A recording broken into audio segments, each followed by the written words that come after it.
ઉપયોગ હોય તો આ. અને તમને ખબર છે એટલે તમે પણ કોઈ ઘરે ઓર્ડર આપો ને, તમારા ઘરે આ મોબાઈલ ગેસનો પ્લાન્ટ છે ને તે નાખી જાય ઘરે. સબસિડી પર મળે. શું મળે? સબસિડી પર મળે. ઘરમાં, સ્કૂલમાં, ગમે ત્યાં શું કરવાનું? સૂકો કચરો, ભીનો કચરો શું કરવાનું? આપણે તો સિસ્ટમ જે નબળી છે લાવવામાં આપણે પેલામાં. બહારના દેશોમાં તો એવી કચરાપેટી આવે. શું આવે? તમે કચરાપેટીમાં ઓટોમેટિક નાખો ને એનું મૂળ પડી જાય. એમાં સૂકો હોય તો સુકાનું જ પડે ત્યાં. આપણે ઇન્ટરનેટ પ્રોજેક્ટમાં મૂકવાના છે. સૂકો કચરો, ભીનો કચરો ને ઈ-વેસ્ટ. બધી વસ્તુ અલગ થઈ જાય. કેળાની છાલ હોય, સૂકો કાગળ હોય કે ઇલેક્ટ્રિકલી પેન ડ્રાઈવ કે આ કે સીડી કે હોય ને તે આપણે નાખીએ તો બધું અલગ ઓટોમેટિક થઈ જાય. એટલે આપણે આ બધા કચરાને ઘટાડો છો પહેલા તો હવે તમે વિચાર કરો કે તમારા સ્કૂલમાં આ કીધું ને કે કાગળ આપણે કેવું યુઝ કરીએ, જેટલી નોટ આપે એટલા કાગળ બહુ યુઝ કરીએ અને કાગળને ફાડી કાઢીએ. હંમેશા હું બહુ સાથ કરું છું કે હું હવે કાગળને શું કરું, બંને બાજુ પ્રિન્ટ કરું. શું કરું? બંને બાજુ પ્રિન્ટ કરું. એટલે કાગળનો આપણે હંમેશા, અને હવે તો ગવર્મેન્ટ ઓફ ગુજરાતમાં શું કરે, આવું સોફ્ટ કોપી માને કે અમુક ફાઇલમાં કાગળિયા નહીં મોકલે, શું કરે ડાયરેક્ટ સીધી સોફ્ટ કોપી મોકલે. એટલે આ એને સોફ્ટ કહેવાય. એને શું કહેવામાં આવે? Soft copy. હવે આ કોપીને પ્રિન્ટ કાઢું એ કઈ કહેવાય? Hard copy. તેમાં શું બગડ્યું? કાગળ વપરાય કે નહીં? કાગળ વપરાય ને એ આગળ. ચાલો તો રિસાયકલ કરેલા કાગળનો ઉપયોગ થતો હોય. લાકડાની ચમચી કે વાંસની જે ચમચી આવે છે તે આપણે વાપરવી. ચાલો બીજું શું કરશો? સિંગલ યુઝ પ્લાસ્ટિક અવોઇડ કરવા માટે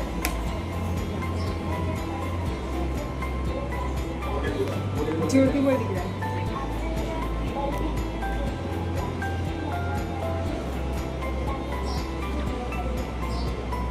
જે પડીકા થાય છે ને એની વાત કરીએ. એ પડીકાને ગમે ત્યાં નાખવા નહીં. આવાજ છે પેલા તો.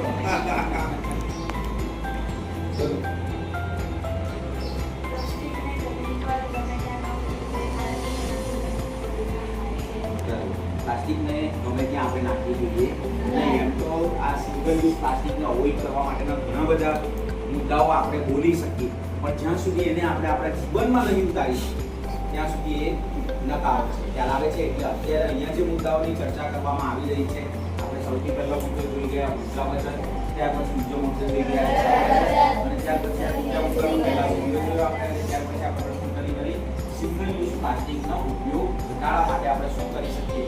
તમે તમારા જીવનમાં આ બધું ઉતારશો? ઉતારશો ને બધા? આગળના જે મુદ્દાઓ છે તે બાબતે ચાલશે. ત્યાં સુધી પાછા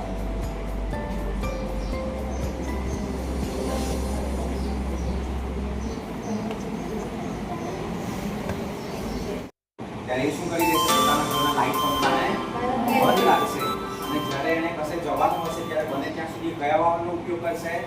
સરકારી જાહેર વાહનનો ઉપયોગ કરશે. બરાબર. આપણે બીજું તમે શું કરશો?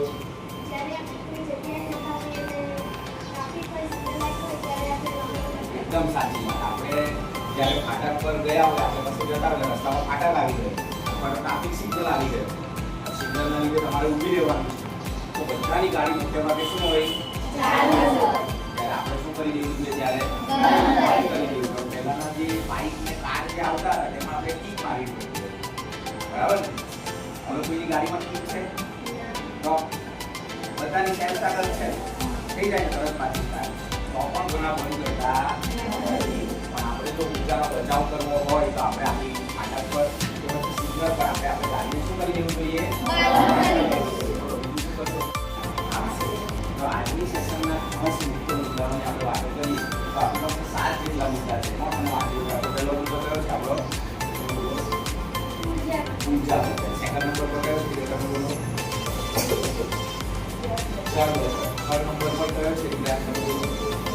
સિંગલ યુઝ પ્લાસ્ટિકનો ઉપયોગ ન કરતા. ઓકે. ચોથા નંબર પર કયો છે? કે આજથી હું સરળ થઉં છું કે વીજળીનો વેડફાટ કરીશ નહીં. વીજળીનો વેડફાટ